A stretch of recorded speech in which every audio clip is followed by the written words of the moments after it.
Drama के starting में हम यहाँ पर देखते हैं किम को और जेनी को, जहाँ पर वो दोनों एक साथ होते हैं। एंड किम यहाँ पर बहुत डेस्परेट था ताकि वो जेनी के साथ पे रीमैरी कर ले। अब उनका डिवोर्स बहुत पहले ही हो चुका है, इसलिए हमें यहाँ पर फ्लैशबैक में दिखाया जाता है जहाँ पर जेनी खुद सामने से किम को डाइवोर्स के लिए बोल देती है।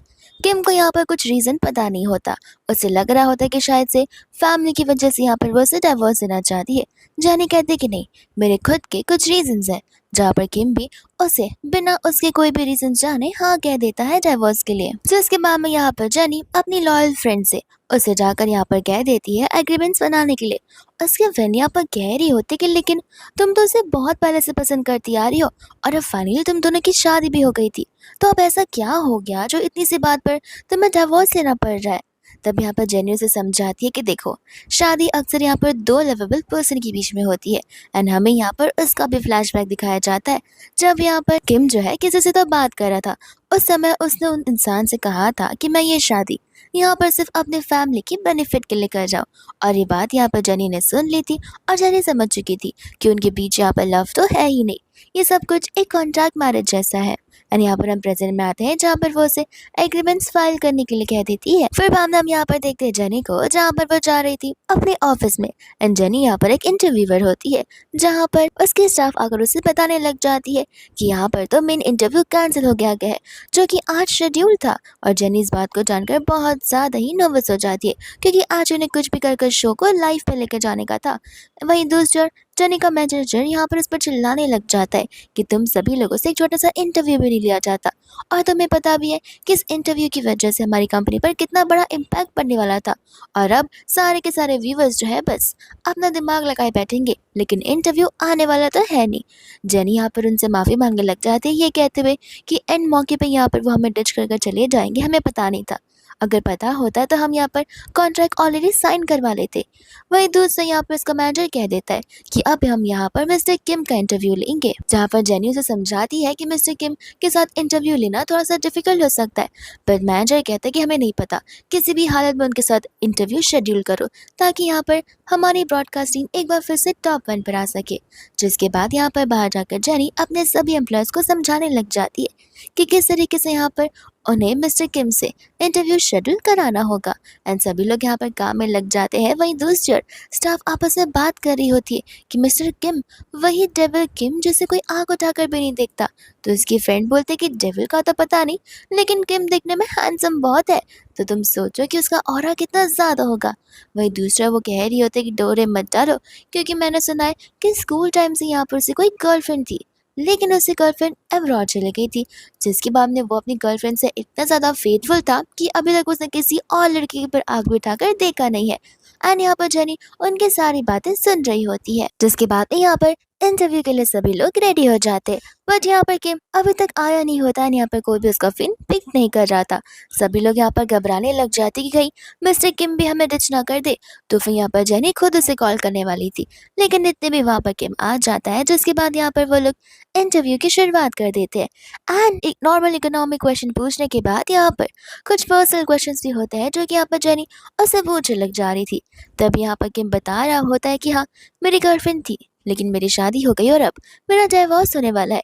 ये बात सुनते ही यहाँ पर वो स्टाफ तो मुस्कुराने लग जाती है कि शादी होती है डिवोर्स, और इनकी शादी कब हुई हमें तो पता भी नहीं चला। जेनी यहाँ पर उसे पूछती है कि आपकी शादी कब हुई थी, क्या आपको याद है। किम को वो सीजन अच्छे से याद होता है। जेनी बाद में यहाँ पर डाइवोर्स का रीजन पूछने लग जाती है। किम कहता है कि आपको नहीं लगता कि एज ए इंटरव्यूअर आप मेरी पर्सनल लाइफ में कुछ ज़्यादा इंटरेस्टेड है, रीजन खुद पता कर लीजिए। और वहाँ से सभी लोग इंटरव्यू पैकअप करके जाने लग जाते हैं। एंड जब यहाँ से जेनी और किम जा रहे होते हैं, तब यहाँ पर जेनी किम को रोकती नहीं है, लेकिन यहाँ पर किम जेनी को रोकते हुए कहता है कि रात को मॉम के साथ मैंने डिनर शेड्यूल किया है। जेनी बोलती है कि क्या तुमने अभी तक अपने फैमिली वाले को बताया नहीं है हमारे डिवोर्स के बारे में। किम कहता है कि नहीं, लेकिन आ जाना, मैं ड्राइवर को भेज दूंगा तुम्हें पिक करने के लिए। जिसके बाद में यहाँ पर रात हो जाती है। हम यहाँ पर किम की मम्मा को देखते हैं, जहाँ पर उसकी स्टाफ उससे बता रही होती है कि आखिर जेनी के घर पर हुआ क्या है। यहाँ पर जेनी की मॉम ने उसकी हस्बैंड को चीट करते हुए पकड़ लिया है। और इतना ही नहीं बल्कि यहाँ पर वो जो मिस्ट्रेस है उसका एक बेटी भी है और बेटा भी है। ये बात सुनने के बाद यहाँ पर आंटी को बहुत बुरा लगने लग जाता है। और इतने में यहाँ पर जेनी आ जाती है, जहाँ पर वह जाकर जेनी को कंफर्ट देने लग जाती है। जेनी यहाँ पर अपनी मदर इन लॉ को थैंक यू बोल रही होती है। आंटी कहती है कि इसमें क्या थैंक यू, ऐसे भी तो मेरी बेटी जैसी हो। यहाँ पर दुनिया इधर की उधर क्यों ना हो जाए, लेकिन हमारी फैमिली तुम्हें हमेशा सपोर्ट और प्रोटेक्ट करेगी। फिर बाद में यहाँ पर वो लोग डिनर करने लग जाते हैं। डिनर के बाद यहाँ पर रात होती है, जहाँ पर किम बालकनी में रहकर स्मोक कर रहा था। आंटी कहते कि तुम बालकनी में क्या कर रहे हो सोने के टाइम पर। किम कहता है कि बस ऐसे ही, मुझे ये व्यू बहुत अच्छा लग रहा है। आंटी बोलती कि इतने सालों से आज तुम्हें इस व्यू का याद आ रहा है कि तुम्हारी बालकनी के बाहर भी कोई अच्छा सा व्यू है, जहाँ पर किम मुझसे कुछ रिस्पॉन्स नहीं करता। आंटी कह रही होती कि कब तक, अगर कब तक तुम यहाँ पर ये बात अपनी मन के अंदर दबा कर रखोगे, तुम्हें क्या लगता है तुम मुझे बताओगी तो मुझे पता नहीं चलेगा। किम को लगता था कि शायद से मम्मा ऐसी बोल रही होगी उसकी बातें निकलवाने के लिए, लेकिन आंटी को यहाँ पर डिवोर्स के बारे में पता था। वो कहने लग जाते कि मुझे पता है तुम दोनों ने ऑलरेडी डिवोर्स फाइल कर दिया है। ये बात जानकर यहाँ पर तो वह हैरान हो जाता है एंड कहता है कि चलो अब आपको पता ही है तो फिर मुझे यहाँ पर आपको बताने की जरूरत भी नहीं है। आंटी कहती कि ऐसे भी मुझे तुम दोनों से सचमुच कुछ एक्सपेक्टेशंस नहीं थी। मुझे लगा ही था कि तुम्हारी शादी एक नए दिन खत्म ही हो जाने वाली है। एंड यहाँ पर किम को समझ नहीं आता कि आखिर उसकी मम्मा को ऐसा बिलीव क्यों था। उसकी मम्मा कहती है कि खुद पता करो कि आखिर ऐसा क्यों है। जिसके बाद में यहाँ पर बेडरूम में आ जाता है एंड यहाँ पर वो जेनी को देखता है, जहाँ पर जेनी तो उससे आई कांटेक्ट भी नहीं कर रही थी। वो शार लेकर आता है, फिर भी जेनी ना यहाँ पर उससे कुछ पूछ रही थी ना ही बात कर रही थी। वो यहाँ पर सचमुच सोचने पर जाता है कि जेनी पहले जैसी बिल्कुल नहीं रही है, अब उसने बोलना भी बंद कर दिया है। वही दोस्तों यहाँ पर जेनी उससे एक अटपटा सवाल पूछ लेती है कि क्या अभी भी यहाँ पर किम को उसकी एक्स गर्लफ्रेंड के लिए फीलिंग्स है। किम ये क्वेश्चन को सुनकर हैरान हो जाता है और शॉक हो जाता है। जेनी बोलती कि लगता है अभी भी है, इससे तुम यहाँ पर आंसर नहीं कर पा रहे हो। किम कहता है कि लगता है यही रीजन है हमारे स्प्लिटअप का। वो बोलते कि नहीं, ये रीजन तो नहीं है, ऐसे भी डिवोर्स लेने के लिए मैं बहुत पहले से ही सोच रही थी। इस बात को जानकर भी यहाँ पर वो हैरान हो जाता है, क्योंकि उसे लग रहा था कि जेनी यहाँ पर इम्पल्सिवनेस में आकर उसे डिवोर्स दे रही है। उसे ये नहीं पता था कि जेनी यहाँ पर बहुत पहले से डिवोर्स की प्रिपरेशंस कर रही है। फिर बाद में यहाँ पर बेड पर सोने के लिए जाना था, लेकिन जेनी यहाँ से उठकर क्लोजेट की ओर जाकर ब्लैंकेट लेकर आ जाती है एंड कहती कि बेटर होगा अगर हम दोनों अलग सोए तो। किम को लग रहा था कि जेनी बाहर जाएगी, बट यहाँ पर जेनी उसी का ब्लैंकेट नीचे गिरा देती है और खुद बेड पर जाकर सो जाती है। इसके बाद में यहाँ पर नेक्स्ट मॉर्निंग हो जाती है, जहाँ पर जेनी किम से पूछ रही होती है कि क्या तुमने यहाँ पर उन डिवोर्स पेपर्स पर साइन किया। एंड यहाँ पर किम कह देता था कि हाँ, मैंने उन पर पहले से ही साइन कर दिया। जेनी कहती कि थैंक यू, लेकिन इस बात का हम यहाँ पर हमारे मॉम डैड को, हमारे पेरेंट्स को क्लियर आउट करना होगा, वरना हमारे लिए प्रॉब्लम क्रिएट कर सकता है। किम पूछे लग जाता है कि प्रॉब्लम, तुम कौन से प्रॉब्लम की बात कर रहे हो और कैसी प्रॉब्लम की बात कर रही हो। जेनी कहते कि व्हाट इफ, हमने तो यहाँ पर रीजन दे दिया कि हम एक साथ नहीं रह सकते, लेकिन हमारे पेरेंट्स फिर भी चाहते हैं कि हम एक साथ रहें, तब मैं तो यहाँ पर तुम्हारे साथ नहीं रह सकती। आई मीन अपने एक्स हस्बैंड के साथ, क्योंकि मेरी पर्सनल लाइफ को और भी ज़्यादा डिफिकल्ट बना देगा। किम यहाँ पर कहने लग जाते कि तुमने सचमुच लगता है कि सारा का सारा मैथ्स अप्लाई कर दिया है कि क्या हो सकता है क्या नहीं हो सकता है। एंड यहाँ पर वो उसके बहुत क्लोज चला जाता है, जहाँ पर वो उसे किस करने वाला था, लेकिन जेनी यहाँ पर उसे अपने आप से दूर कर देती है। किम कहता है कि चलो अब तो मुझे समझ आ गया था कि यहाँ पर तुम्हारे पास मेरे लिए कोई फीलिंग्स है ही नहीं है, तो फिर मैं भी यहाँ पर तुम्हें फोर्स नहीं कर सकता। जिसके बाद वो लोग नीचे जाकर ब्रेकफास्ट करने लग जाते हैं, और जब यहाँ पर वो लोग ब्रेकफास्ट कर रहे होते हैं तब यहाँ पर आंटी जेनी के नेक पर वो मार्क देख लेती है, जो कि यहाँ पर किम की वजह से हुआ था। एंड यहाँ पर वो इशारे करते हुए उस पर गुस्सा कर रही होती है, जहाँ पर किम तो स्माइल कर रहा था। वही दूसरे यहाँ पर जेनी जाकर अपनी मॉम को डाइवोर्स के बारे में बता रही होती है, जिसके बारे में यहाँ पर उन्हें भी ऑलरेडी पता हो चुका था। आंटी कहते कि तुम डिवोर्स ले रही हो या फिर तुम यहाँ पर अम्यूजमेंट पार्क जाने की टिकट्स बाय कर रही हो। तुम्हें डिवोर्स की बातें इतनी छोटी सी लगती है, जो यहाँ पर लेने से पहले तुमने मुझसे डिस्कस क्यों नहीं किया। जेनी कहते कि मॉम सॉरी, लेकिन मुझे ये डिसीजन लेना ही पड़ेगा। बट यहाँ पर आंटी उसे क्लियरली कह देती कि बिल्कुल नहीं, तुम यहाँ पर ये डाइवोर्स नहीं कर सकती हो, और मेरी परमिशन के बिना तो बिल्कुल भी नहीं। जेनी मन ही मन सोच रही होती कि उसकी मम्मा भी ऐसी है कि जैसे वो खुद की मम्मा ना हो। एंड यहाँ पर अपनी बेटी को समझने के बदले यहाँ पर वो हमेशा से अपना प्रॉफिट ही देखती हुई आई है। यहाँ पर जेनी अपनी कार में बैठी हुई थी कि इतने में यहाँ पर किम आ जाता है एंड कह रहा होता है कि अभी भी तुम्हारी मम्मा ने क्लियर आउट कर दिया है कि हम डाइवोर्स नहीं ले रहे हैं। एंड यहाँ पर जेनी तुरंत ही अपनी मम्मा को कॉल लगा देती है एंड कहती कि मॉम, मैं आपको ऑलरेडी कह चुकी हूँ कि मैं डिवोर्स दे रही हूँ, और मेरा और किम का रिलेशनशिप का एंड होना बहुत ज़रूरी है। यहाँ पर उसकी मम्मा उस पर चिल्लाने लग जाती है।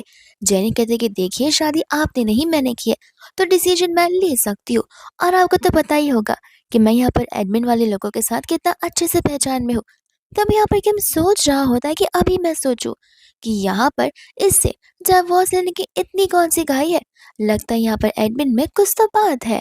जिसके बाद में यहाँ पर कॉल कट होने के बाद किम जानी को पूछने लग जाता है कि लगता है तुम यहाँ पर डिवोर्स के लिए बहुत ज़्यादा ही घाई में हो। जेनी कहती है कि हाँ, अब तो मैं समझ आ रहा हूँ कि मैं कितनी ज़्यादा एक्साइटेड हूँ। तो फिर मेरा पीछा करना बंद कर दो। किम कहता है कि मैंने कब कहा कि मैं तुम्हारा पीछा करूंगा। ऐसे भी तुम्हारे पास तुम्हारी फ्रीडम, तुम्हारी लिबर्टी है। तुम्हें जैसे जीना है तुम जी सकती हो। जिसके बाद यहाँ से जेनी चली जाती है एंड मन में सोच रही होती है कि भले ही यहाँ पर आप किसी चीज़ों को कितना भी पसंद क्यों ना कर लो, एक दिन वो टाइम आएगा ही जहाँ पर आपको उन चीज़ों को सैक्रिफाइस करना ही पड़ेगा। इसके बाद में यहाँ पर जेनी अपने कैबिन में होती है जहाँ पर उसके स्टाफ आकर उसे बता रही होती कि यहाँ पर कोई तो शायद से न्यू रिक्रूटर आई है एंड मैनेजर भी तुम्हें अपने कैबिन में बुला रहे हैं। और जैसे ही हम यहाँ पर मैनेजर को देखते हैं वो यहाँ पर मुशिन से बात कर रहा होता है क्योंकि मुशिन यहाँ की न्यू एम्प्लॉय बनकर आई हुई है। इतने में यहाँ पर जेनी आती है जहाँ पर मैनेजर मुँह को जेनी से इंट्रोड्यूस करवाता है एंड यहाँ पर जेनी का और धर्मू का जो पोजीशन थी वो एकदम सेम थी।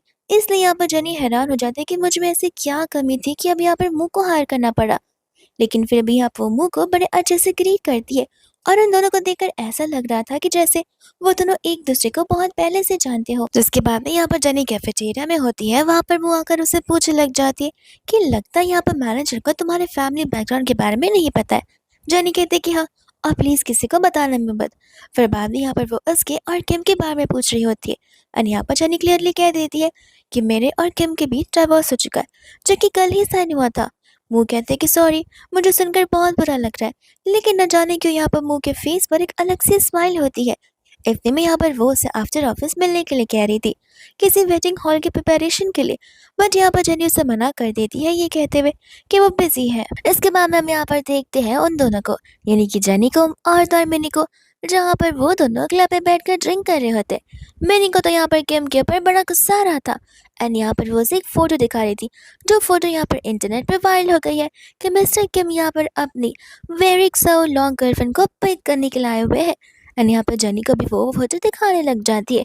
मिनी कहती है कि देखा, डाइवोर्स को अभी तक एक दिन भी पूरा नहीं हुआ है और आज सुबह सुबह ही मुँह आई हुई है, जहाँ पर देखो किस तरीके से प्यारे रोजेस का बुके लेकर वो उसे पिक करने के लिए गया है। जेनी को यहाँ पर कुछ तो फर्क पड़ ही नहीं रहा था। जेनी कहती कि ध्यान से देखो, वो दोनों कितने लवी डवी कपल्स नजर आ रहे हैं।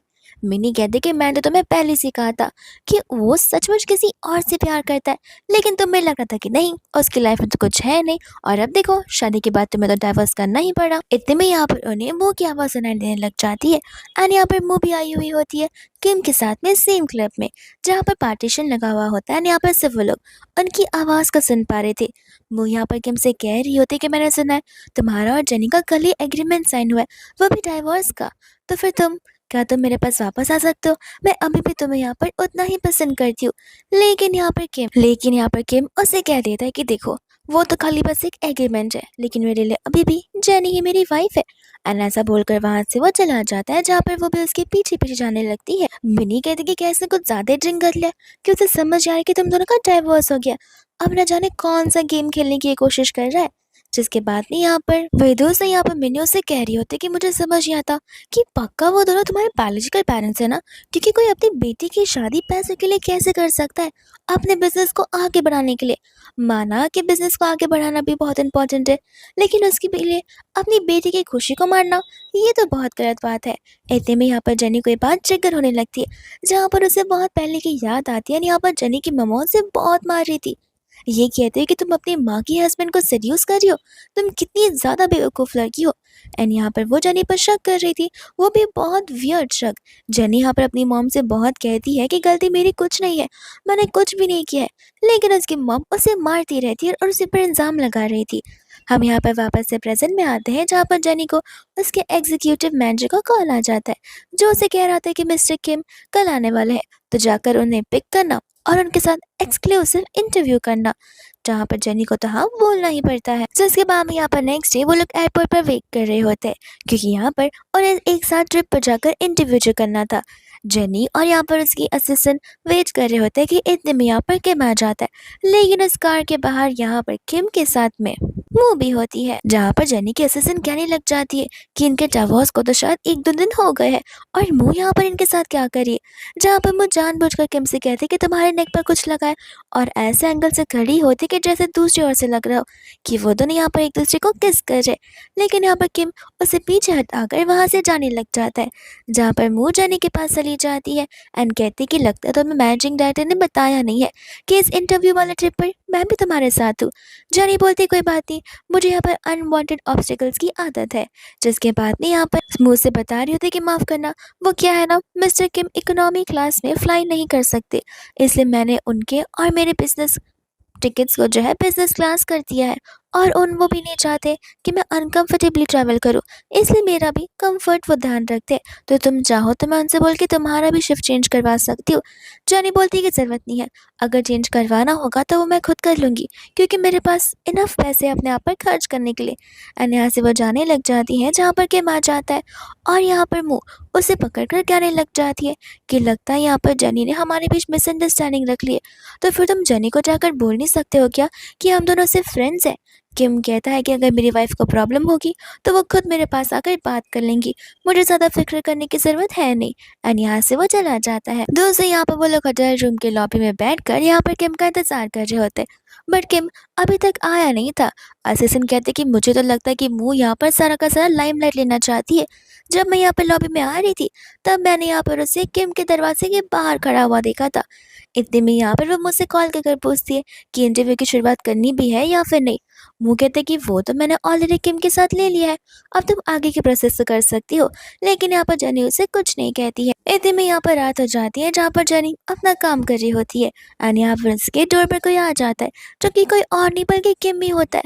वो उससे बात किए बगैर उसे कमरे के अंदर घुस जाता है जहाँ पर जेनी डर के मारे दरवाज़ा बंद कर देती है ताकि कोई उन दोनों को साथ में देख ना ले। वो उसे पूछे कि तुम यहाँ क्या कर रहे हो। वो कहता है कि देखो ऐसे भी अभी तक डाइवोर्स एग्रीमेंट्स जो है अप्रूव हुए नहीं है, तो तब तक तो हम शादीशुदा ज़रूर है। और यहाँ पर वो शार लेने के लिए चला जाता है। शार लेके जैसे ही वो बाहर आता है जेनी उसे देख रही होती है। किम कहता है कि सब कुछ समझ रहा हूँ मैं कि तुम्हारी नज़रें कहाँ पर है, मेरे मसल्स पर। एंड बाद में यहाँ पर वो खुद शार लेने के चली जाती है जहाँ पर जेनी को किसी का कॉल आ रहा था और किम मन में सोच रहा होता है कि लगता है यहाँ पर जेनी ने ऑलरेडी अपनी सारी अरेंजमेंट्स कर कर रखी है और वो किसी और लड़के से मिलने के लिए कुछ ज़्यादा ही एक्साइटेड है। जैसे ही यहाँ जेनी बाहर आती है वो उसे उस मिस कॉल के बारे में बताने लग जाता है एंड यहाँ पर जेनी उसे कॉल बैक करती है और वो इंसान जाओ होता है एंड यहाँ पर जाओ कहने लग जाता है कि क्या मैंने सही सुना है कि तुम मेरे साथ शादी करना चाहती हो। जेनी यहाँ पर उसे बात करने के लिए प्राइवेटली चली जाती है एंड यहाँ पर किम उसकी बातों को सुन रहा होता है। जाओ कहता है कि मुझे समझ नहीं आ रहा कि अचानक से ऐसा क्या हो गया कि तुम्हें यहाँ पर उससे डाइवोर्स देना पड़ा और मेरे साथ शादी करना चाहती हो। जेनी बोलते कि तुम्हें कंसिडर करना है या नहीं करना है एंड जाओ कहते कि बिल्कुल नहीं, तुम्हें क्यों लगता है कि मैं तुमसे शादी करूंगा, हम दोनों एक दूसरे को कुछ ज़्यादा ही जानते इसलिए हम शादी नहीं कर सकते। इतने में जैसे किम आता है वो किम की आवाज़ को सुनकर अलग अलग बातें करने लग जाता है कि लगता है यहाँ पर फिजिकली तुम और किम एक दूसरे के साथ में कंफर्टेबल हो नहीं। जेनी यहाँ पर कॉल को कट कर देती है जहाँ पर किम जाने के बहुत क्लोज आ जाता है, लेकिन इतने में यहाँ पर दरवाजे पर मुंह आ जाती है और जाकर किम भी दरवाज़ा खोल लेता है। मुंह यहाँ पर किम को उसके कमरे में देखकर हैरान हो जाती है, जिसके बाद यहाँ पर वो उसे बता रही होती है कि एक्चुअल में मेरे कॉन्ट्रैक्ट में कोई तो प्रॉब्लम आ गई है, तो मैं चाहती हूँ कि क्या तुम मुझे यहाँ पर हेल्प कर सकते हो। और यहाँ पर वो बड़ा बेबी फेस बनाकर उससे बात कर रही होती है ताकि यहाँ पर किम को उसके लिए बुरा लगे और किम उसकी मदद करे, जिस वजह से यहाँ पर जेनी को जेलस फील हो। किम कहते हैं कि वो तुम्हारी प्रॉब्लम है, इन छोटे मोटे काम के लिए मेरे पास आया मत करो। और वो दरवाज़ा बंद कर देता है और जेनी के पास चला जाता है। जैसे यहाँ पर वो अंदर की ओर आता है वो यहाँ पर जेनी को देखता है कि किस तरीके से यहाँ पर जेनी स्माइल करते हुए चैट कर रही है, लेकिन पूरा दिन वो एकदम कूल फेस लेकर बैठी हुई होती है। एंड जेनी यहाँ पर जाओ से बात कर रही थी जहाँ पर जाओ से मीम्स भेजा जा रहा था। वो उसे कहते कि टाइम पास करना बंद करो, तुमने शादी के बारे में क्या सोचा है। वो कहते कि ठीक है मैं कंसिडर कर लेता हूँ। जब यहाँ पर किम जेनी से पूछता है कि आखिर वो किससे बात कर रही है, तब यहाँ पर वो उसे कुछ रिस्पॉन्ड करती नहीं है एंड फोन रखकर तुरंत ही सो जाती है। तो फिर भी यहाँ पर किम चुपचाप सो जाता है। इसके बाद में यहाँ पर नेक्स्ट मॉर्निंग हो जाती है, जहाँ पर सुबह सुबह ही वो आ जाती है जेनी से मिलने के लिए, जहाँ पर वह जेनी से पूछ रही होती है कि तुम्हारे और किम के बीच लगता है सब कुछ सॉल्व हो गया है। जेनी कहती है कि नहीं, हुआ तो नहीं है, लेकिन मैं तुम्हें एक बात बताना चाहती हूँ कि मुझे फेक और वीक पीपल बिल्कुल नहीं पसंद, और वो दोनों तुम हो।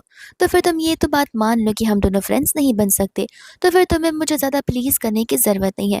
और रही बात यहाँ पर किम की, तो फिर किम की और मेरी शादी हुई ज़रूर थी, लेकिन अब हमारा डिवोर्स हो गया है। अगर तुम्हें किम पर फोकस करना तो उस पर करो, लेकिन मुझे इस बीच इन्वॉल्व मत करो। मुँह यहाँ पर उसकी बातों को सुनकर गुस्से में आ रही होती है। और ये बात यहाँ पर हमारे काम की, तो तुम फिक्र मत करो, मैं यहाँ पर हमारी पर्सनल लाइफ को काम पर इम्पैक्ट देने वाली बिल्कुल नहीं हूँ, और तुम्हारे लिए प्रॉब्लम भी नहीं क्रिएट करूंगी। मुँह यहाँ पर गुस्से में कहने लग जाती है कि तुम क्या सचमुच यहाँ पर उसके लिए 1% भी फील कुछ नहीं करती हो। जेनी बोल देती है कि देखो, मुझे यहाँ पर मेरे लिए कुछ ज़्यादा ही प्रायोरिटी करती हो। जिसके बाद में यहाँ पर किम आकर कहने लग जाते, कह रहे वाह तुम्हारे थॉट्स बहुत अच्छे। एंड जेनी वहाँ से उसे थैंक यू बोलकर चली जाती है। मुँह यहाँ पर किम से बड़ी प्यार से बात करने वाली थी, बट वो यहाँ पर ऑलरेडी सुन लेती है। यानी कि किम यहाँ पर उसे कहने लग जाता है कि देखो, तुम जो भी थॉट्स अपने दिमाग में ला रहे हो उसे साइड हटा लो, क्योंकि मुझे समझ आ रहा है कि तुम कौन से राह पर चलने की कोशिश कर रही हो, और जेनी को आगे से प्रवोक करना मत। इतना कहकर वो यहाँ पर उसे वार्न कर कर वहाँ से चला जाता है। इसके बाद में यहाँ पर वो ऑफिस में होती है, जहाँ पर असिस्टेंट टेंशन में आ जाती है कि हमारा वो सीक्रेट इंटरव्यू थर्ड पार्टी तक पहुंचकर एक्सपोज हो गया है, और मैनेजर बहुत ज़्यादा गुस्से में है। जहाँ पर मैनेजर जेनी को चिल्ला रहे होते हैं कि तुम क्या कोई 17 साल की बुढ़ी हो जो तुमसे इतनी छोटी मिस्टेक हो गई है। जेनी बोलती कोई बात नहीं, मैं यहाँ पर कोई सोल्यूशन ढूंढ निकाल लूंगी।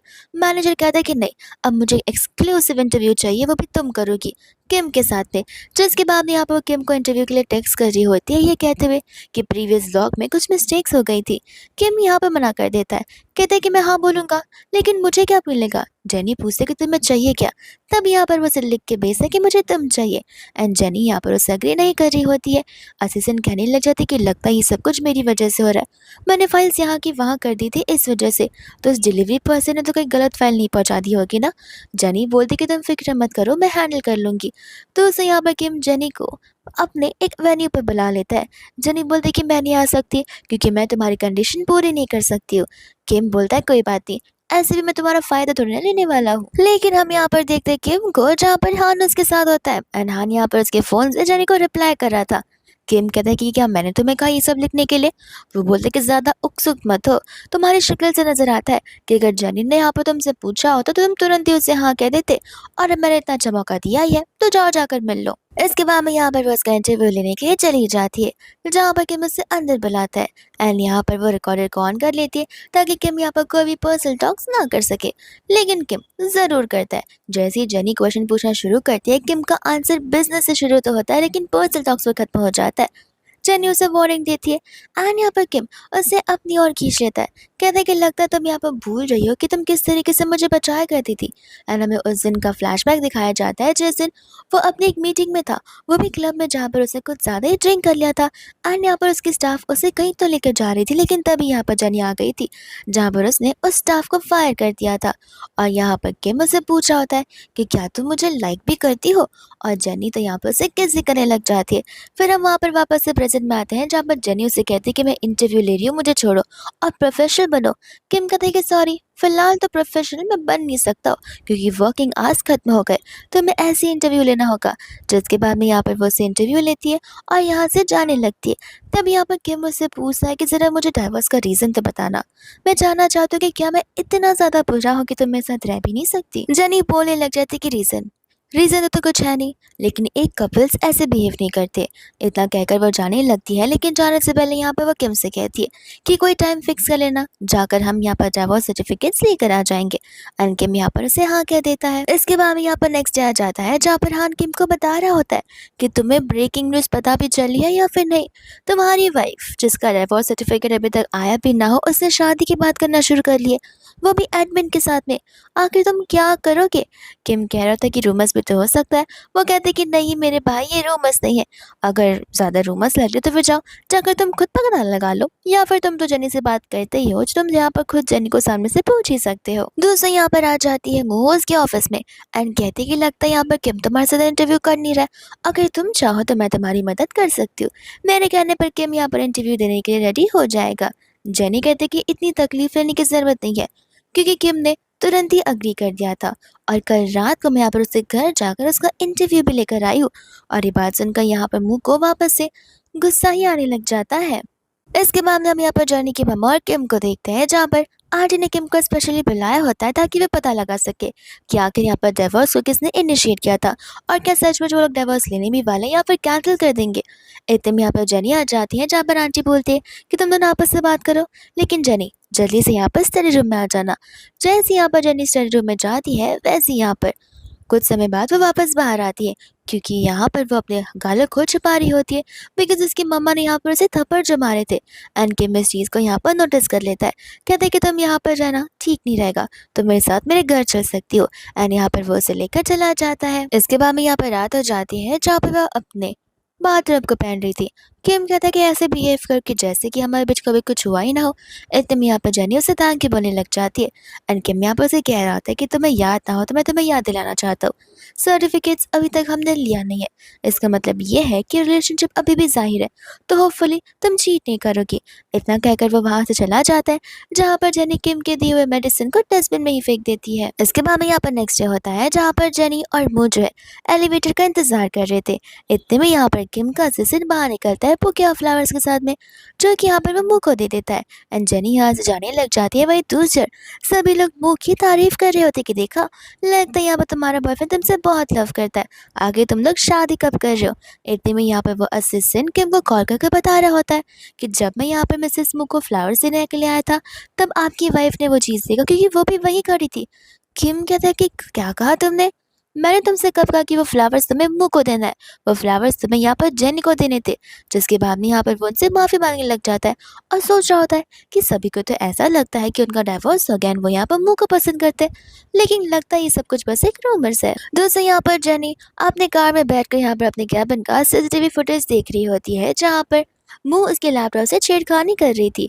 इतने में यहाँ पर उसे उसकी मम्मा का कॉल आ जाता है, जो कि उसे घर पर बुला रही होती है इंपॉर्टेंट काम की वजह से। एंड यहाँ पर अंकल आंटी आपस में झगड़ा कर रहे होते हैं, जहाँ पर जैसी जेनी आती है उसके डैड बोलने लग जाता है कि अब तो जेनी आ भी गई है और अब हमें डिवोर्स ले लेना चाहिए। इतने में यहाँ पर अंकल बहुत खुश हो रहे थे, क्योंकि उन्हें चाहिए था कि उनके शेयर्स यहाँ पर वो बेच दे। इतने में यहाँ पर किम भी आ जाता है, जहाँ पर किम जो है उसकी मम्मा को चेक देने लग जाता है। ये कहते हैं कि अगर शेयर्स बाई कर भी आपका काम नहीं हुआ तो बता देना, मेरे पास ढेर सारे लॉयर्स है। एंड यहाँ पर वो जेनी को लेकर वहाँ से चला जाता है, जहाँ पर आंटी बहुत खुश हो जाती है, कहते हैं कि देखा तुम्हें तुम्हारे शेयर्स बेचने थे ना, वो मैं खरीद रही हूँ। इसके बाद में यहाँ पर जेनी किम से कह रही होती है कि तुमने मेरी हेल्प की इसलिए थैंक यू, लेकिन वहाँ आकर मॉम को तुम्हें चेक नहीं देना चाहिए था, क्योंकि इतने सारे पैसे मैं तुम्हें यहाँ पर पे बैक नहीं कर सकती हूँ। किम कहता है कि मैं तुमसे पैसे मांगे भी कहा, वो तुम्हें पे बैक करने की भी जरूरत नहीं है।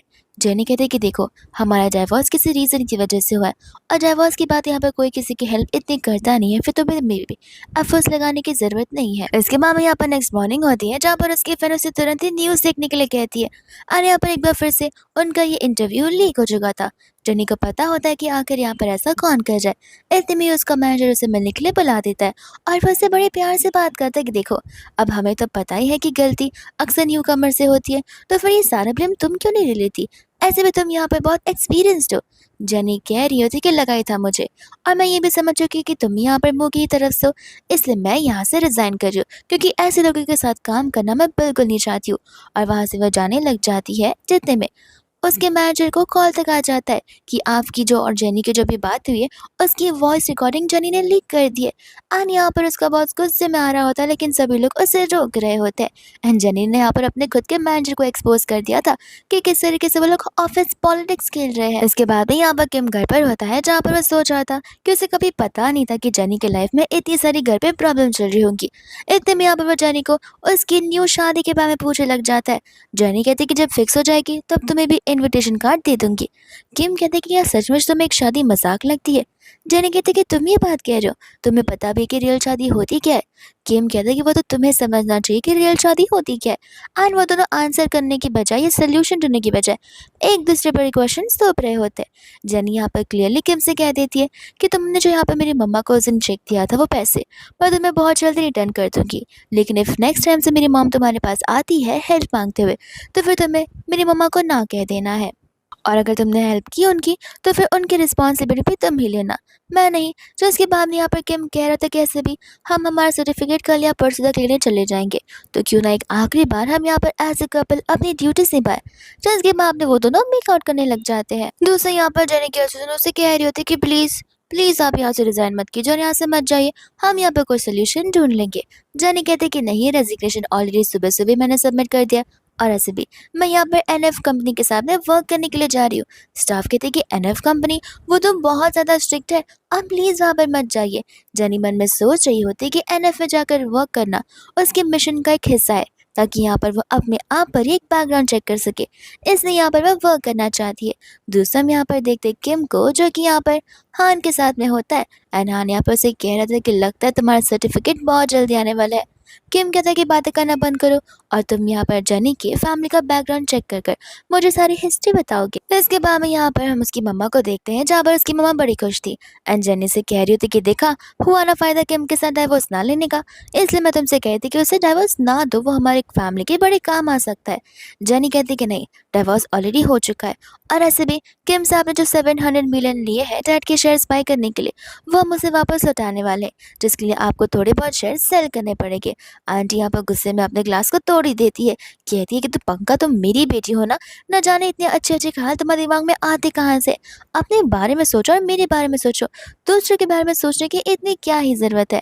और यहाँ से वो गुस्से में जा रही होती है, लेकिन फिर उन्हें एक बात याद आती है, तो वो जाने से कहती है कि देखो, तुम्हें मेरा साथ देना ही होगा, और अगर तुम नहीं देना चाहते तो ठीक है, मैं तुम्हारी फोटोज़ को लीक कर दूंगी, फिर देखना तुम्हारे रेपुटेशन का क्या होता है। ये बात सुनकर यहाँ पर जेनी को बहुत गुस्सा आने लग जाता है, जहाँ पर हमें पास का सीन बताया जाता है, जब यहाँ पर उस जेनी के डैड ने जबरदस्ती से ड्रिंक करवाया था। जेनी ने उनसे बहुत मना किया था उसके बाद भी, और इसी वजह से यहाँ पर उसकी मम्मा जेनी को बेल्ट से बहुत मारती है, इतना कि जेनी वहीं पर बेहोश हो जाती है। उसके बेहोश होने के बाद आंटी यहाँ पर उसके अलग अलग एंगल्स के फोटो लेने लग जाती है, और वो इन्हीं सारी फोटोज के बारे में बात कर रही होती है। इसके बाद में यहाँ पर जेनी चली जाती है ऑर्फन में, जहाँ पर वो बहुत पहले रहा करती थी। एंड यहाँ के मैनेजर उसे कुछ रिपोर्ट्स दे रही थी, उसी की डिटेल्स, उसी की इन्फॉर्मेशन। एंड कहते कि माफ़ करना, तुम्हारी फाइल बहुत ज़्यादा पुरानी है, जितनी इन्फॉर्मेशन हो सकी उतनी मैंने इकट्ठा करके तुम्हें दे दी है। एंड यहाँ पर जेनी उन इन्फॉर्मेशन को लेकर जाने लग जाती है, और वही सोच रही होती है कि पक्का ये दोनों मेरे मॉम डैड तो है ही नहीं, लेकिन आखिर इन्होंने मुझे अडॉप्ट क्यों किया होगा। एंड इतने में यहाँ पर उसे उसकी इन लॉ का कॉल आ जाता है, जो कि यहाँ पर उसे डिनर के लिए बुला रही होती है। और वो खुशी खुशी यहाँ पर उनसे मिल के चली जाती है। आंटी कहती कि देखा, मैंने तुम्हें यहाँ पर 2 दिन से कॉल नहीं किया, तो तुम कितनी ज़्यादा पतली हो गई हो, लगता है तुम्हें भर भर कर खिलाना ही होगा। और वो किम किम तो बेवकूफ़ी है। इतने में किम आकर उनकी बातों को सुन लेता है। जेनी यहाँ पर बेडरूम की ओर चली जाती है, जहाँ पर किम अपनी मम्मा से पूछता है कि मैं आपका बायोलॉजिकल बेटा हूँ या फिर जेनी आपकी बायोलॉजिकल बेटी है। आंटी कहती कि काश वही मेरी बेटी होती तो ज़्यादा अच्छा होता। एंड जब यहाँ पर बेडरूम में जाने वाला था, तब यहाँ पर उसे हान का टेक्स्ट आ जाता है कि गेस करो, जेनी के मॉम डैड उसके रियल मॉम डैड है ही नहीं। ये बात जानने के बाद यहाँ पर वो उदास हो जाता है। एंड जेनी से पूछ रहा था कि ज़रा एक बात बताना, हमारी शादी को ऑलमोस्ट हाफ ईयर हो चुका है, क्या इतने सालों में तुमने एक बार भी मुझे अपना हस्बैंड कंसिडर किया है दिल से। जेनी कहती कि तुम मुझे बताओ, क्या तुमने मुझे वाइफ कंसिडर किया है। एंड यहाँ पर वो उसे क्वेश्चन बैक कर कर वहाँ से चली जाती है। इसके बाद में यहाँ पर लोग मिलकर डिनर कर रहे होते हैं, जहाँ पर आंटी उसे जाओ के बारे में पूछ रही थी। जेनी बताती कि हाँ, वो मेरा बचपन से ही बहुत अच्छा फ्रेंड है। इतने में आंटी कहती कि सही कहा, किम की भी एक बहुत अच्छी फ्रेंड है मू, जिसे यहाँ पर वो पिक करने गया था एयरपोर्ट पर, वो भी फ्लावर्स का बुके लेकर। किम कहता है कि मॉम, मैंने आपसे कितनी बार कहा कि वो बुके मेरा नहीं है, वो खुद अपने आप लेकर आई थी, और उसने मुझे वो बुके पकड़ने के लिए कहा था, और न जाने यहाँ पर उन पापराजियों ने कब मेरे फोटो ले लिए, और वो बस एक रूमर्स ही है। एंड यहाँ पर वो इस मिसअंडरस्टैंडिंग को तभी क्लियर कर देता है। एंड आंटी खुशी खुशी वहाँ से चली जाती है। इसके बाद में यहाँ पर रात हो जाता है, जहाँ पर किम जेनी के पास ज़्यादा तो है, लेकिन इतने में यहाँ पर उससे कॉल आने लग जाता है मुँह का, जहाँ पर चिल्ला चिल्ला कर उससे हेल्प मांग रही होती है। एंड जैसे यहाँ पर किम उसकी मदद करने के लिए जाता है, हम यहाँ पर देखते हैं कि आखिर यहाँ पर मुँह की मम्मा ने उसे कितना ज़्यादा मरवा कर रखा हुआ था। जो उसके बाद में यहाँ से वो मुँह को लेकर चला जाता है। मुँह यहाँ पर उसे थैंक यू बोल रही होती है। किम कहता है कि देखो, एज अ जेंटलमैन मैंने तुम्हें बस यहाँ पर अपनी मम्मा से बचाया है, और कुछ भी नहीं। और मैं तुम्हारा यहाँ पर होटल रूम में अरेंजमेंट्स करवा दूंगा, तुम वहाँ रह सकती हो। जिसके बाद वो घर वापस चला जाता है, जहाँ पर उसकी मम्मा उसे नील डाउन करने के लिए बोलती है एंड छड़ी से उसे यहाँ पर बहुत मारा जाता है। जैनी इन सभी चीज़ों को देखकर ऊपर चली जाती है और उसकी मम्मी यहाँ पर कहते हैं कि अब एक्सप्लेन करो कि क्या क्या हुआ था। एंड यहाँ पर किम मुझसे बता रहा होता है कि आखिर उसे रात को क्यों जाना पड़ा। आंटी बोलते कि अच्छा हुआ कि जनी ने तुम्हारे साथ डाइवोर्स ले लिया, जितनी भी आखिरी चीज़ें हैं उससे कंप्लीट कर कर डाइवोर्स सर्टिफिकेट लेकर आ जाना। इतना कहकर वहां से वो चली जाती है। जिसके बाद में किम यहाँ पर बेडरूम में आता है एंड जनी से पूछता है कि क्या अभी भी तुम यहाँ पर डाइवोर्स लेना चाहती हो। एंड जनी यहाँ पर हाँ बोलकर नीचे चली जाती है, जहाँ पर जनी की मदर इन लॉ उसे ढेर सारे मेंस के फोटो बताती है। तो फिर जनी हैरान हो जाती है। आंटी कहती कि अरे मैंने कहा था ना कि तुम मेरी बेटी जैसी हो, कि मैंने तुमसे कहा है ना कि तुम मेरी बेटी जैसी हो। ऐसे भी तुम यहाँ पर किम के साथ सारी के सारी फॉर्मेलिटीज खत्म कर दो, फिर देखना हम तुम्हारे लिए कितना अच्छा हैंडसम हस्बैंड ढूंढते हैं और एलिमनी में तुम्हें ये घर तो जरूर दिलवा कर रहूंगी। इसके बाद में हम यहाँ पर देखते हैं जनी को, उसकी फ्रेंड मिनी को और तो यहाँ पर जाओ को, जहाँ पर वो दोनों मिलकर बातें कर रहे होते। जाओ कहते कि हमारा शादी करना जरूरी है क्या। जनी कहते कि तुम्हें भी पता है कि आखिर हम यहाँ पर ये शादी का रिश्ता क्यों कर रहे, तो फिर ज्यादा मुंह चलाओ मत और दिमाग भी नहीं। एंड बाद में यहाँ पर वो लोग हंसकर बातें करने लग जाते और फिर वहां से वो लोग जा रहे होते कि इतने में यहाँ पर हान उन्हें वहां से जाते हुए देख लेता है एंड कहते हैं कि वो देखो तुम्हारी wife, I mean ex wife. And यहाँ पर वो जानबूझकर हान जनी को कॉल लगा लेता है। कहता है कि किम ने कुछ ज्यादा ड्रिंक कर लिया है, तो फिर क्या प्लीज तुम इसे यहाँ पर लेकर जा सकती हो। जानी बोलती कि नहीं, उसके असिस्टेंट को कॉल कर वो आके लेकर चले जाएगा। हान बोलता है कि मैंने कोशिश तो की लेकिन असिस्टेंट आउट ऑफ टाउन है, तो तुम्हें आना पड़ेगा। जनी कहते कि मैं बिजी हूँ, मैं आ नहीं सकती, मेरे पास और भी इम्पोर्टेंट काम है और अगर इतना ही बुरा लग रहा है तो खुद उसे घर छोड़ दो। इतना कहकर वो कॉल कट कर देती है, जहाँ पर हान जाओ से कहने लग जाता है कि अब तुम क्या करोगे। जाओ कहने लग जाता है कि कोई बात नहीं। हान कहता है कि देखा, लगा ही था कि यहाँ पर तुम्हें जरूर जेलस फील होगा। किम बोलता है कि नहीं, वो उसकी मर्जी है और ऐसे भी उसकी खुद की पर्सनल लाइफ है, वो पूरे दिन मेरे पीछे थोड़ी ना घूम सकती है। इसके बाद में यहाँ पर जनी चली जाती है अपना इंटरव्यू देने के लिए, जहाँ पर जो उसका आखिरी क्वेश्चन ये होता है कि वो मैरिड है या फिर नहीं है। और इसका जवाब यहाँ पर वो दे ही नहीं पा रही थी। जिसके बाद वो कार में बैठकर यहाँ पर किम को कॉल लगाती है एंड कहते हैं कि आज शाम हम जा रहे हैं मैरिज ब्यूरो, ताकि हम हमारे फॉर्मेलिटीज को खत्म करके डाइवोर्स सर्टिफिकेट ले सके। किम यहाँ पर बहुत ज्यादा लो साउंड करता है एंड कहता है कि मैं बीमार हूँ, मुझे ठीक नहीं है। किम यहाँ पर उसे बताता है कि उसे ठीक नहीं है, वो बहुत ज्यादा फीवरिश है। लेकिन यहाँ पर जनी बोलती है कि कोई बात नहीं, ठीक हो जाना तब कॉल करना, तब चले जाएंगे। एंड यहाँ पर वो उस कॉल को कट कर लेती है। इतने में यहाँ पर स्टाफ आकर किम को खाना खाने के लिए कहती है, बट किम फिर भी यहाँ पर बहुत ज्यादा अनइंटरेस्टेड रहता है। वह दोस्त यहाँ पर अपने काम पर लग जाता है। और यहाँ पर जनी आती है शाम को उसके घर पर, जहाँ पर वो किम के बारे में पूछती है कि वो ठीक भी है या फिर नहीं। स्टाफ कहती कि क्यों, सर को क्या बुखार आ गया था। एंड जनी समझ जाती कि उसे बुखार वुखार हुआ नहीं, वो बस नाटक कर रहा है। अगर फीवर हुआ होता तो सभी लोगों को ये बात पता होती। इसके बाद में हम यहाँ पर देखते हैं किम को, जो बेचारा क्लब में जाकर ड्रिंक कर रहा होता है, क्योंकि उसे घर वापस नहीं जाना था, जहाँ पर कितना ज्यादा लोनलीनेस भरा हुआ है। इसके बाद में हम यहाँ पर एक फंक्शन देखते हैं जो कि यहाँ पर जेनी की मम्मा ने अरेंज किया हुआ था। एंड यहाँ पर उनके ढेर सारे कलीग्स आए हुए थे, साथ साथ बिजनेस पार्टनर्स भी। इतने में यहाँ पर जेनी की एंट्री हो जाती है, जहाँ पर आंटी सभी को जेनी से मिलवाती है एंड बाद में यहाँ पर वो जेनी से प्राइवेटली बात करने के लिए चली जाती है और पूछ रही होती है कि आखिर उसके और तो और किम के बीच क्या बातचीत भी बंद हो गई है। जेनी कहते कि ऐसी कोई बात नहीं है। आंटी बोलती तो फिर किम मेरा कॉल क्यों नहीं पिक कर रहा है, कुछ तो जरूर हुआ होगा। पर यहाँ पर जेनी उन्हें कुछ नहीं बोलती है। आंटी कहती कोई बात नहीं, लेकिन तुम देखो, भले तुम सर्टिफिकेट लेकर क्यों ना आ जाओ, तुम दोनों एक बार फिर से शादी कर सकते हो।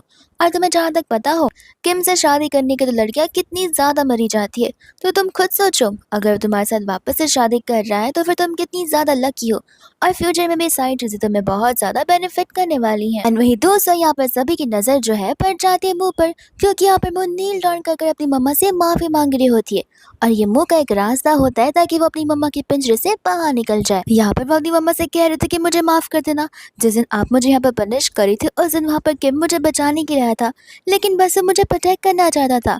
उसकी मम्मा समझ जाती कि जानबूझकर कर रही है ताकि वो सभी के सामने उसका नाम खराब कर सके।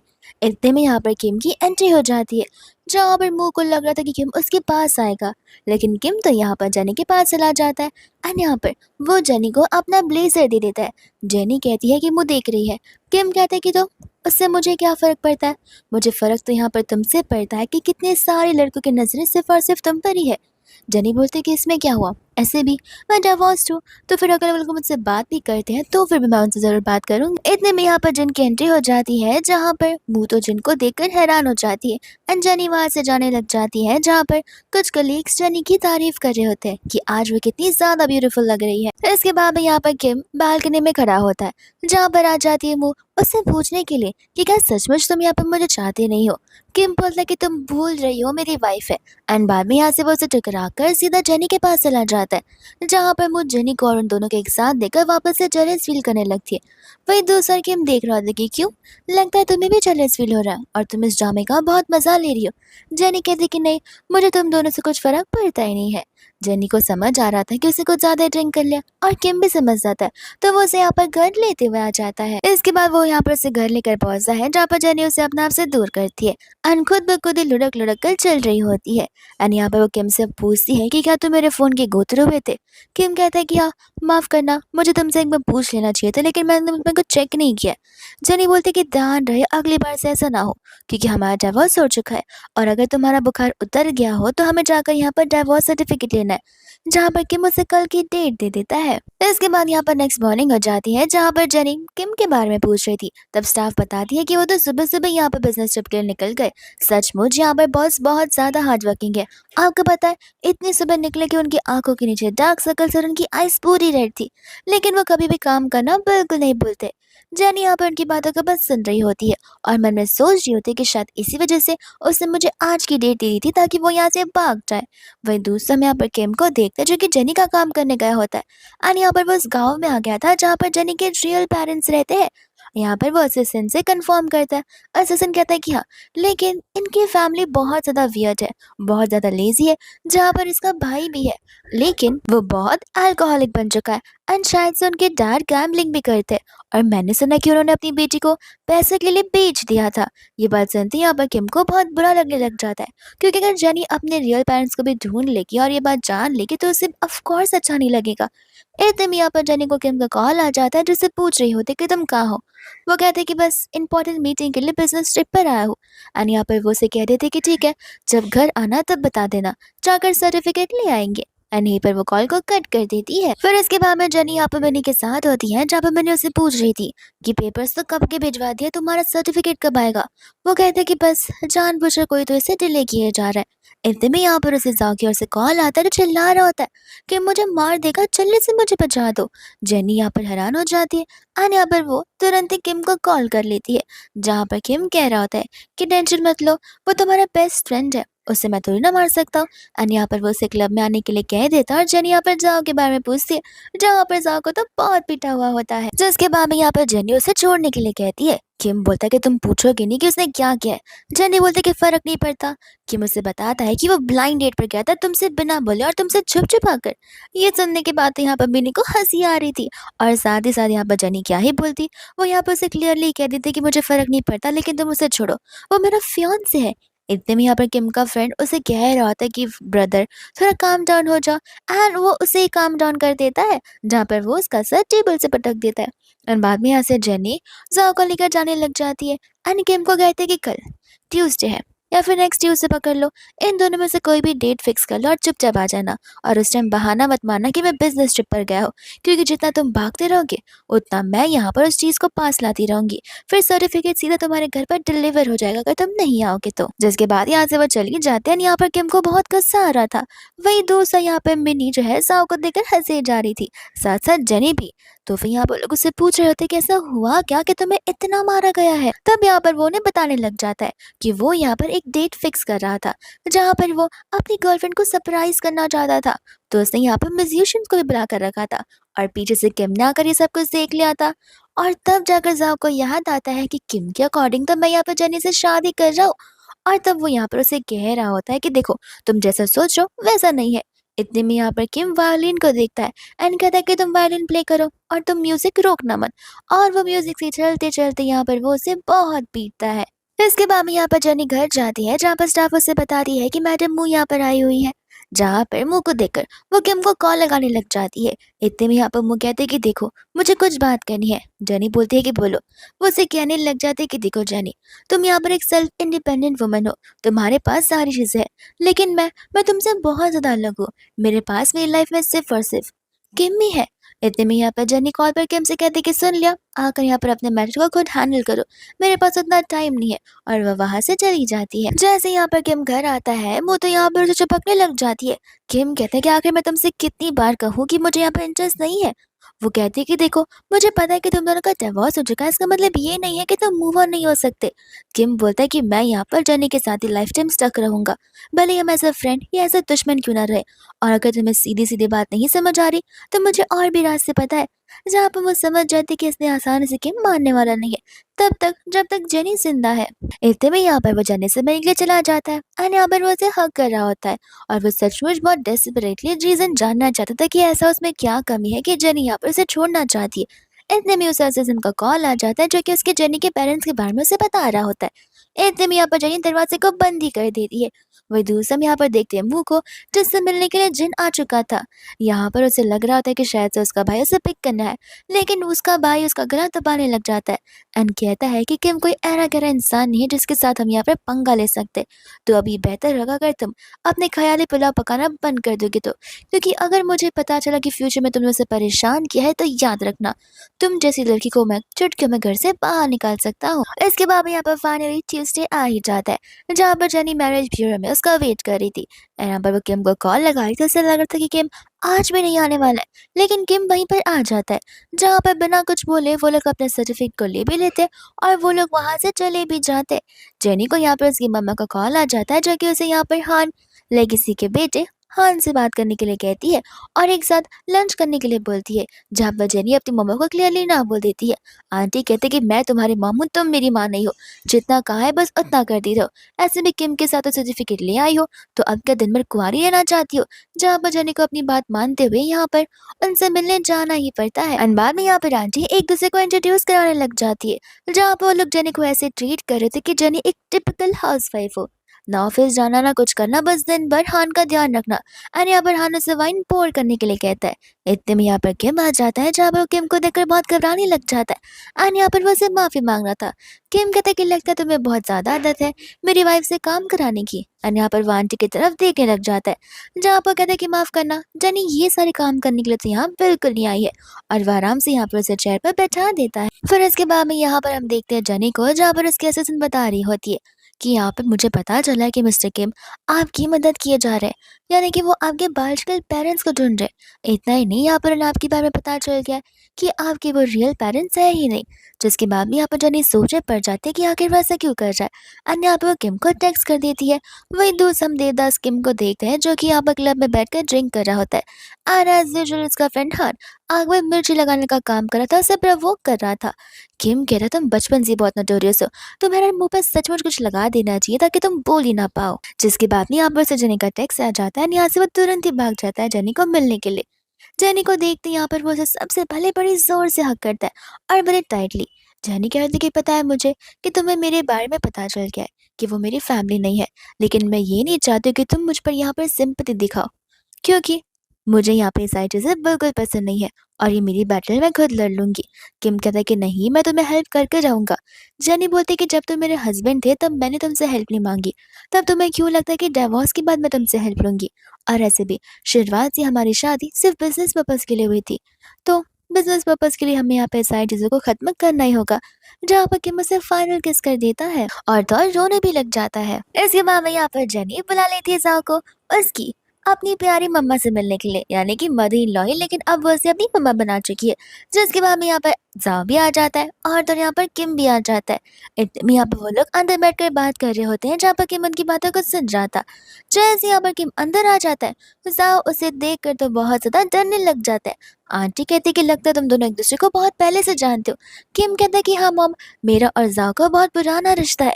एंड यहाँ पर वो जाओ को डरा रहा होता है। जिसके बाद में जब रात को वो लोग घर जा रहे थे, तब किम कहता है कि चलो मैं तुम्हें ड्रॉप कर कर आता हूँ, बट उसकी मम्मा यहाँ पर उसे रोक देती है। कहते कि अरे इन दोनों को अकेले जाने दो, तुम्हारी क्या ज़रूरत है? और खबरदार अगर तुमने इन्हें परेशान किया तो। जिसके बाद में जेनी यहाँ पर ज़ाओ के साथ चली जाते हैं। यहाँ पर ज़ाओ हान को कॉल करता है। कहते हैं कि क्या तुम्हारा एक्सीडेंट हो गया? और वैसा झूठ-झूठ कह रहा था ताकि वो यहाँ पर जेनी के पीछे जा सके। आंटी बोलती है कि हान का अचानक से एक्सीडेंट। वो कहते हैं कि मॉम कभी भी कुछ भी हो सकता है। मैं जा रहा हूँ हॉस्पिटल एंड वहाँ से भाग जाता है। वही दोस्त यहाँ पर नेक्स्ट मॉर्निंग हो जाती है जहाँ पर वो तीनों मिलकर ब्रेकफास्ट कर रहे थे। एंड यहाँ पर किम अपनी मम्मा से कहता है कि मॉम अब तो यहाँ पर मेरी एक्स वाइफ की शादी भी होने वाली है। तो मुझे भी लगता है कि मुझे भी यहाँ पर शादी कर ही लेनी चाहिए। तो फिर आप मेरे लिए प्लीज़ एक बहुत अच्छी ब्यूटीफुल सी लड़की को ढूँढ लेना। एंड वो जानबूझकर यहाँ पर जेनी के सामने ये सब कुछ कह रहा था ताकि उसे जेलस फ़ील हो। लेकिन यहाँ पर ऐसा बिल्कुल नहीं होता है। उल्टा जब यहाँ पर जेनी को ज़ाओ का कॉल आता है, तब यहाँ पर वो ज़ाओ का नाम सुन के इरिटेट हो रहा था। वहीं दूसरे यहाँ पर वो लोग एक इवेंट में आ जाते हैं, जिस इवेंट में यहाँ पर जैसे ही किम ज़ाओ एक-दूसरे का हाथ मिलाते हैं, यहाँ पर तो किम कॉम्पिटिशन ही करने लग जाता है कि कौन किसका हाथ कितने ज़ोर से प्रेस कर सकता है। इतने में यहाँ पर उसका अचानक से बुला लेता है, जिसके बाद में यहाँ पर वो ढेर सारे फोटोग्राफ्स लेकर आया हुआ होता है। एंड यहाँ पर किम को बता रहा होता है कि जेनी ने जब से यहाँ पर उसकी मॉम ने उसे अडॉप्ट किया है, तब से उसे बहुत ज़्यादा अब्यूज़ किया है। यहाँ पर अब्यूसिव फोटोज़ होते हैं। बस इतना ही नहीं, उस दिन घर का सीसीटीवी का फुटेज भी था जिस दिन यहाँ पर उसके डैड उसे ज़बरदस्ती ड्रिंक करवा रहे थे। ये सब कुछ देखकर यहाँ पर वो समझ जाता है कि जेनी यहाँ पर किसी से सोशलाइज होना बिल्कुल नहीं चाहती है। वो ऑलरेडी लाइफ में कितना कुछ सह रही थी और उसे यहाँ पर कुछ पता भी नहीं था। फिर बाद में यहाँ पर असिस्टेंट उसे ये भी बताता है कि मैडम को लगता है कि आप दोनों का रिलेशन सिर्फ एक बिजनेस रिलेशन है, जहाँ पर आप दोनों के बीच कोई फीलिंग्स है ही नहीं। और जेनी नहीं चाहती थी कि आगे जाकर यहाँ पर आपका और उनका रिलेशन जेनी के एडॉप्टिव मॉम डैड के जैसा हो जाए। जिसके बाद वो तुरंत ही चला जाता है जेनी से मिलने के लिए। यहाँ पर वो उसे हग करने लग जाता है, रोने लग जाता है। पर यहाँ पर जेनी उसे छोड़कर वहाँ से चली जाती है बिना कुछ बोले। पर जब यहाँ से वो जा रही होती है, तब यहाँ पर एक कैब में कोई तो इंसान होता है जो कि आकर यहाँ पर उसे चाकू से मारने वाला था। इतने में ही किम बीच में आ जाता है। वो चाकू किम को लग रहा है और वो इंसान कोई और नहीं बल्कि मोही होती है, जो कि यहाँ पर जेनी से बदला लेने के लिए आई थी। तो फिर यहाँ पर वो लोग उसे तुरंत ही लेकर हॉस्पिटल चले जाते हैं, जहाँ पर जेनी बहुत ज़्यादा टेंशन में होती है। एंड यहाँ पर उसका फ्रेंड उसे समझा रहा था कि देखो किम भी तुम्हारे लिए परफेक्ट है। अगर वो तुमसे कोई मतलब नहीं रखता तो वो तुम्हें साइड हटा देता, लेकिन वो खुद बीच में आया ताकि तुम्हें ज़रा सा भी चोट न लग पाए।